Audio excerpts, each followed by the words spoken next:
About 5 years after I announced to my family members that I would never continue with school and become an employee in my life, my elder brother, who is older than me by more than 1 decade, called me and announced to me, "Look," he said with an angry face, "if you destroy your life, don't ever come back to me because I will reject you."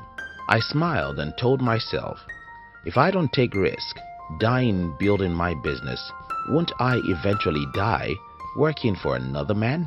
I left my brother that night and went on to have another 3 years of failure before my first business breakthrough in the year 2016. In today's video, I'm going to be sharing with you the reason why I think having a job is riskier than starting a business. If you're new here, consider subscribing so that you won't miss other interesting videos like this. Before getting started with this video, let me make it clear that I don't think everyone should be an entrepreneur. I have been an entrepreneur for 11 years, and I'll be a liar to say everyone in the world can go through the hell entrepreneurship offers. Instead, I think so many people who can be entrepreneurs are not because of fears of risks and failures, job risks versus business risk. Now, let's try and look at some risk involved in building a business and getting a job.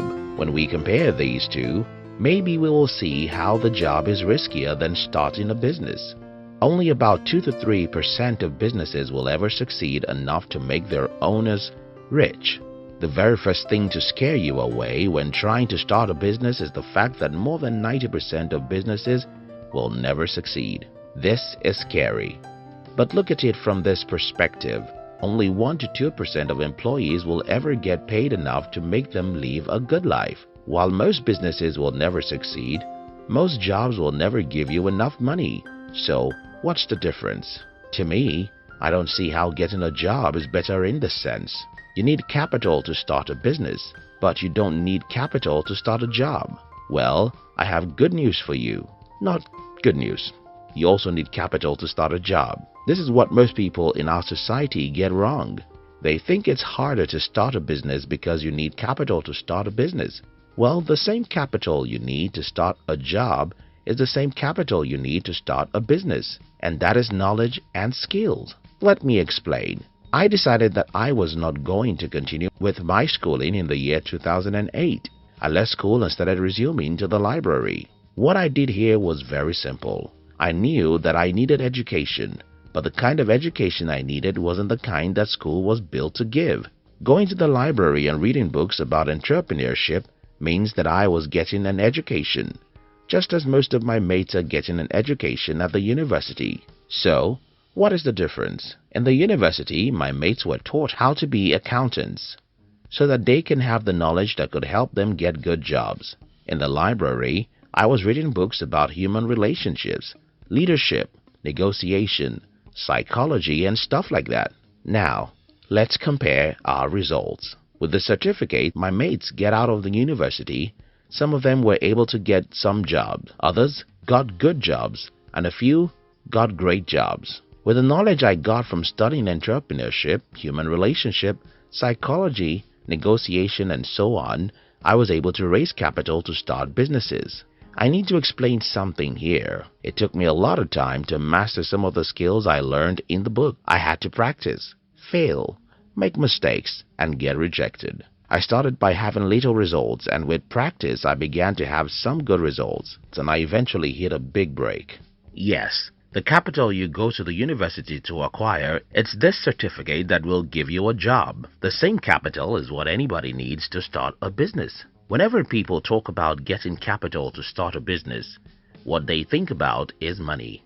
Well, that is the most stupid thing people believe about business. Listen, businesses are not started by money, the owner's money. Businesses are started with knowledge and skills. Just as you need to go to the university to acquire the right skills, which will end up being the capital you need, you have to acquire business knowledge and skills, which is the capital you need. So after acquiring the right knowledge, how do you get money to start a business? Napoleon Hill said, "Capital, money is everywhere for those who know how to use it." I'm telling you the truth. The resources you need to start a business are everywhere if you know how to get them. The reason why most people are not attractive to the money and resources they need is that most people don't have the capital they need, which is the knowledge. I've gotten money and resources from anywhere you can probably imagine, and that included strangers and people who know me only on the internet. And remember, I come from a poor country, Nigeria, so you won't tell me that I was lucky to be born by rich parents.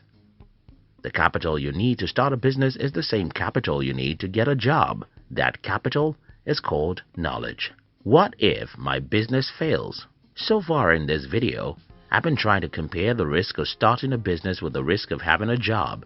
And to me, both of them have the same risk. The next thing I want to talk about is what if your business fails? Well, what if you get fired? What if you can't get a job? People get fired every day from the jobs they have invested several years in. So why do people think losing business is different? In my career as an entrepreneur, I've lost many businesses.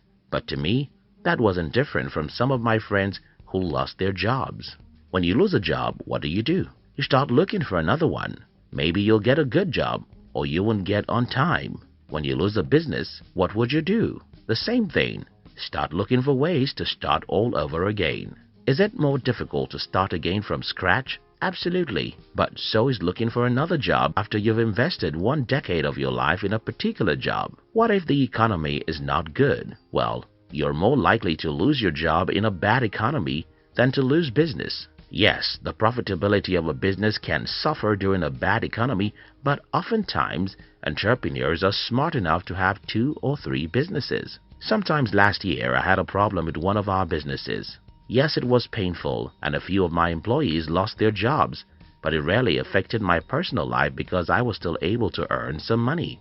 Jobs start giving you money from day one, while businesses don't. More than anything else, I think the biggest motivator for employees is the instant gratification.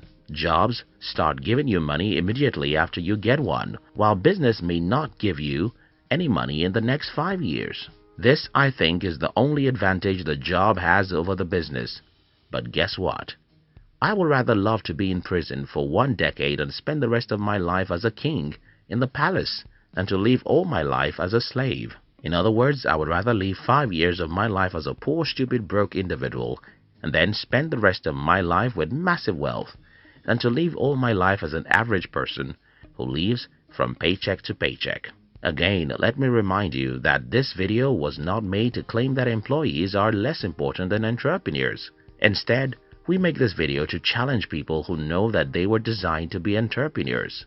If you're convinced that you were wired to be an entrepreneur, but you have fears that getting a job is less risky, I'm here to prove you wrong.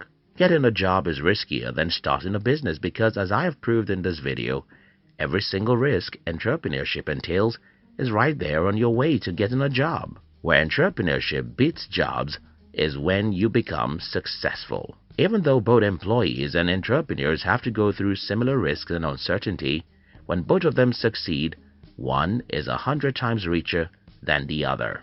If you think you're wired to build a business, go for it, because the job is riskier than you were made to believe.